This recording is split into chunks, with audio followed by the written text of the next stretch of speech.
지금부터 박변의 산재 이야기 진행하도록 하겠습니다. 산재 신청을 해서 산재 승인을 받게 되면 병원에서 치료를 받고 그 기간 동안에 휴업급여를 받게 됩니다.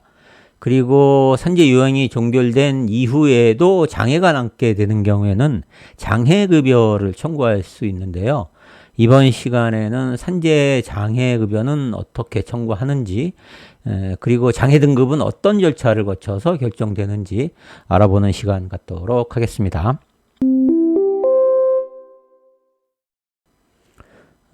먼저 장애란 부상 또는 질병이 치유됐지만 신체에 남은 정신적 또는 육체적 훼손으로 인해서 노동 능력이 손실되거나 감소된 상태를 말합니다. 장애급여란 이러한 장애를 평가해서 노동력의 상실 정도에 따른 장애 등급을 결정하고 평균 임금을 기초로 해서 그 근로자에게 지급하는 산재 보험급여의 하나입니다. 장애급여는 치유 후의 노동력 상실에 대한 일시소득의 보전을 위한 소득 보장 성격의 보험급여로서 요양기간 중에 일시적 노동력 상실에 대한 일시소득 보전 성격의 휴업급여나 상병보상연금과 마찬가지로 민사소송에 있어서의 손해액 산정 시 소극적 손해 영역에 해당이 됩니다. 따라서 사업주에 대한 손해배상액을 산정할 때 근로복지공단에서 받은 장애급여를 공제해서 산정을 하게 됩니다.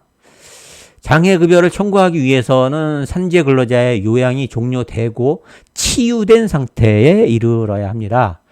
치유란 것이 무엇이냐면은 부상이나 질병에 대한 치료 효과를 기대할 수 없게 되고 또한 그 증상이 고정된 상태를 말합니다. 따라서 식물인간의 상태와 같이 그 증상이 고정되지 않고 요양을 중단하면 단시일 내에 상병이 재발되거나 악화될 것으로 예상되는 경우에는 치유 상태로 볼 수 없기 때문에 장애급여의 지급 대상이 되지 않습니다. 장애급여를 받기 위해서는 치유 후 남은 장애 상태가 산재보험법상의 장애 등급 기준에 해당돼야 합니다. 따라서 일정한 장애 상태가 남는다 하더라도 그 기준에 미달하는 경우에는 장애급여가 지급될 수 없습니다. 산재 장애 등급의 기준은 대통령령으로 정해지는데 총 14등급으로 나뉘어집니다. 재해근로자는 장애급여 청구서에 장애진단서, 방사선 검사 자료 등 장애 상태를 확인할 수 있는 서류를 첨부해서 청구를 해야 합니다.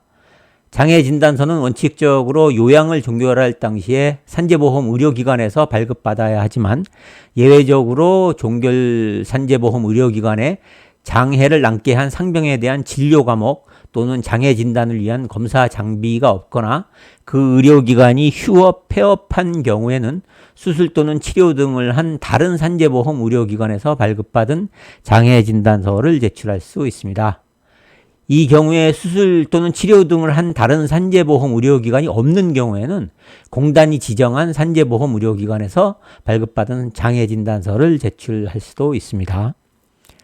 일반적으로 장애 등급을 결정할 때는 해당 산재 근로자에게 공단에 출석하도록 하고 자문의사에게 해당 근로자의 장애 상태에 대해서 자문을 해서 그 자문 결과와 해당 산재 근로자가 제출한 장애 진단서 또는 방사선 검사 자료 등의 내용을 참작해서 장애 등급을 결정을 하게 됩니다. 다만 그 장애가 청력장애, 치아장애, 흉복부 장기장애 중 고환, 비장, 신장의 결손장애, 척추의 변형장애 및 기능장애, 팔다리의 결손장애 및 팔다리의 기능장애 중 인공관절 또는 인공굴두 삽입치환술로 말미암은 장애, 손발가락의 결손 장애인 경우에는 산재 환자에 대한 공단 출석 요청 없이 제출한 장애 진단서 및 방사선 검사 자료 등 장애 상태를 확인할 수 있는 서류를 자문 의사에게 제시해서 자문을 하고 그 자문 결과 등을 참작해서 서면 심사만으로 장애 등급을 결정할 수 있습니다. 그렇지만 이런 경우에도 장애 상태를 명백히 하기 위해서 필요하면 공단에 출석을 요청할 수 있다는 점은 당연한 거고요. 지금까지 장애급여의 청구와 장애등급의 결정 절차에 대해서 알아보았습니다. 이상 박변의 산재 이야기 마치도록 하겠습니다. 감사합니다.